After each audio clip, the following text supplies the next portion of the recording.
बिहार की गरीबी के ऊपर जो पहली किताब पुस्तक आई है जिसमें हमने गरीबी के कारण मेंशन किए। अब मेरी ये दूसरी पुस्तक जिसमें हम समाधान की कोशिश कर रहे हैं कि कहाँ कहाँ पॉसिबिलिटी है समाधान होने की। उस पॉसिबिलिटी को एग्जामिन करने के बाद हम डिसाइड कर सकते हैं कि किस सेक्टर को ज़्यादा ध्यान दिया जाए। बिहार एक एग्रीकल्चरल स्टेट है। बिहार का जो इंडस्ट्रियल पार्ट था वो बेसिकली झारखंड के साथ था, क्योंकि इंडस्ट्री के लिए दो चीज़ होना चाहिए। इंडस्ट्री के लिए या तो रॉ मटेरियल होना चाहिए आपके पास या मार्केट होना चाहिए। तो इंडस्ट्री का जो रॉ मटेरियल समझा जाता था मोस्टली पहले इंडस्ट्रियल माइंस एंड मिनरल्स को रॉ मटेरियल समझा जाता है, लेकिन mines and minerals based industry एक है। उसके अलावा फूड की एक बहुत बड़ी इंडस्ट्री है, फूड प्रोसेसिंग भी एक बहुत बड़ी इंडस्ट्री है।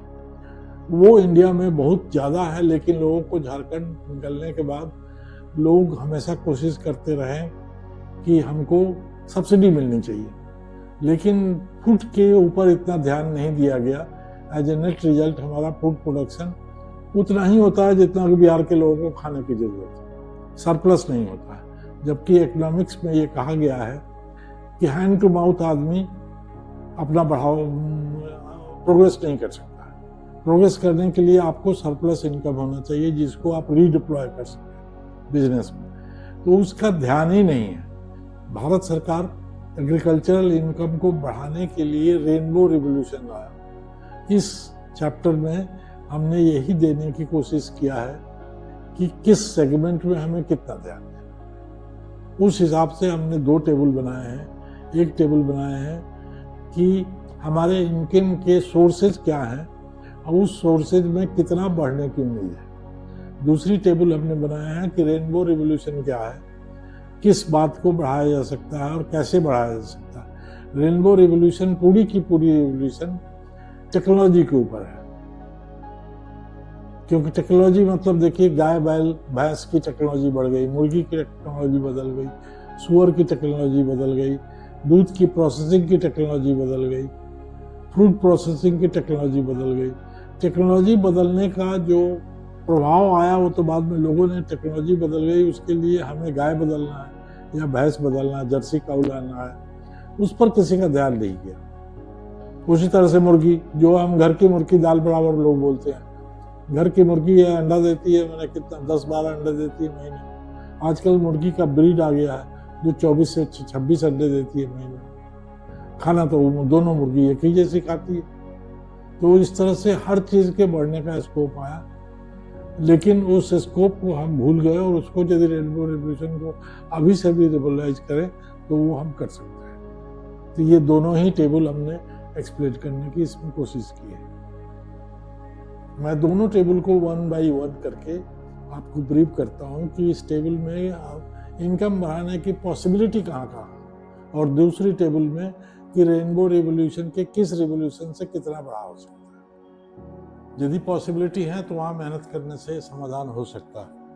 वो एग्जीक्यूटिव समझ के पॉसिबिलिटीज कहाँ कहाँ। तो पहला पॉसिबिलिटी जो हमें दिखता है वो diary, live stock, fish and egg, ये सेक्टर है जिसमें इनकम बढ़ाने के बहुत ज़्यादा चांसेज आप देख रहे हैं कि 8 करोड़ 95 लाख करोड़ इनकम बढ़ने का इसमें मिल्क में, एग में, मीट में, फिश में, वूल में, सिल्क में, including processing and value addition.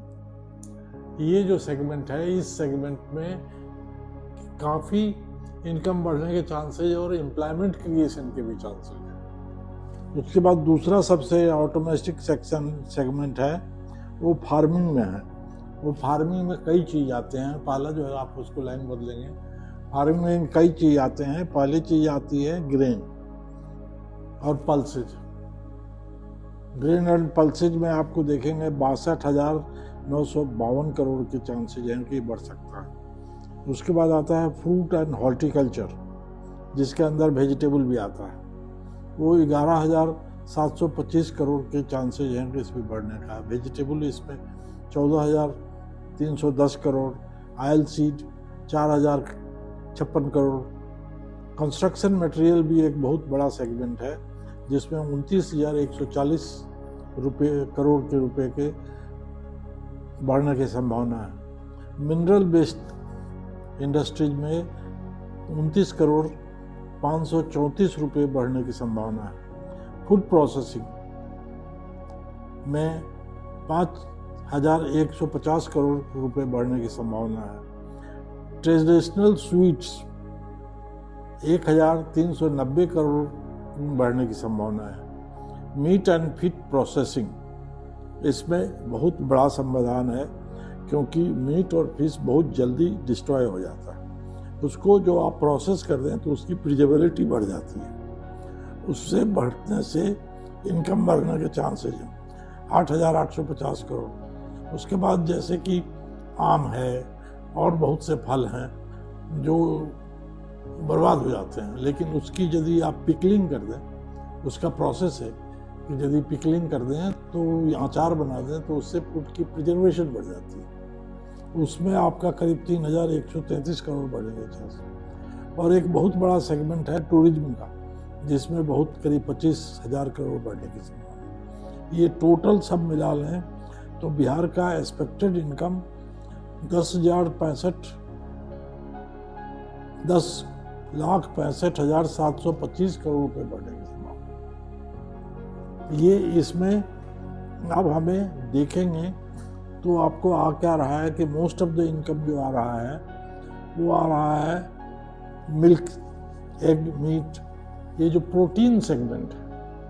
ये प्रोटीन सेगमेंट में एक सबसे बड़ी प्रॉब्लम ये है कि बिहार का प्रोडक्शन इन सब सेगमेंट में बहुत कम है, क्योंकि ग्रीन रिवोल्यूशन, रेनबो रिवोल्यूशन में दूध के लिए एक रिवोल्यूशन आया था, अंडे के लिए एक रिवोल्यूशन आया था, फिश के लिए एक रिवोल्यूशन आया था।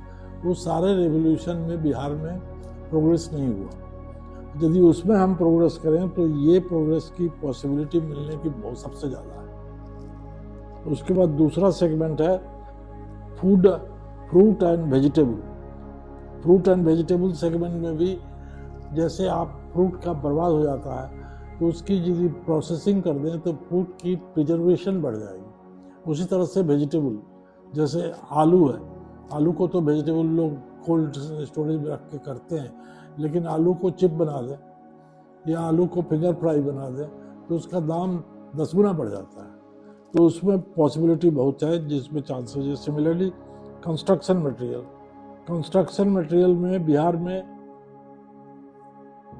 लाइम स्टोन है जिससे सीमेंट बनने की फैक्ट्री के चांसेज है। उस सीमेंट बिहार गवर्नमेंट आज के डेट में लाइम लीज पर दे देती है, लेकिन लीज पर देने के बजाय फैक्ट्री बिहार में बना के उसको सीमेंट बना करके सीमेंट कंक्रीट के प्रोडक्ट को बेचेंगे तो उसमें इनकम बढ़ने की बहुत चांसेस है।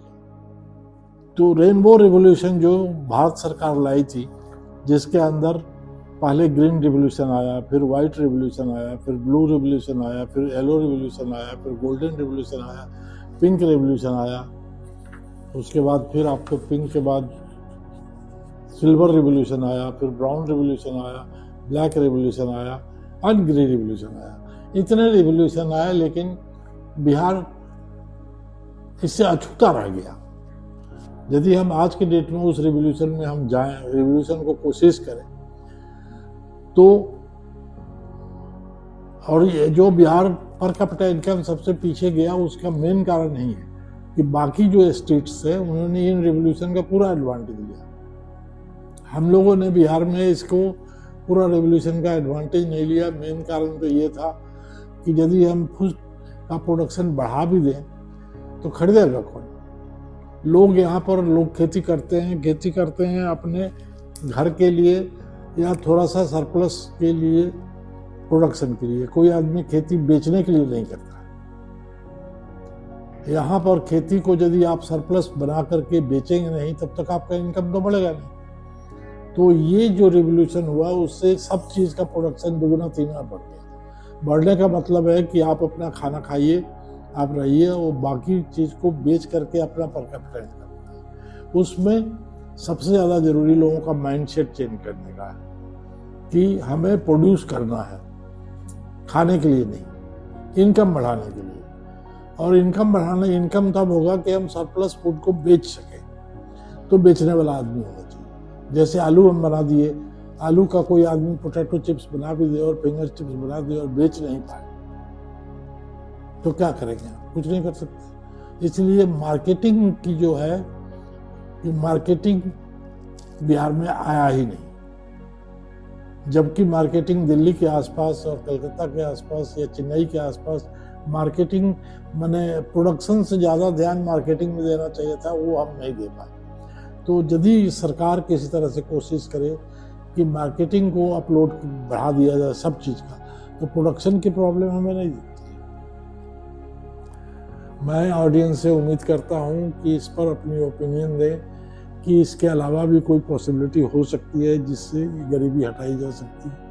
हमने अपनी ओपिनियन सब अल्टरनेटिव्स दे दिए पब्लिक को सोचने के लिए कि आप बताइए कि इससे कुछ और भी अल्टरनेटिव है या इस अल्टरनेटिव में किस में ज़्यादा कितना प्रायोरिटी दिया है। Thank you.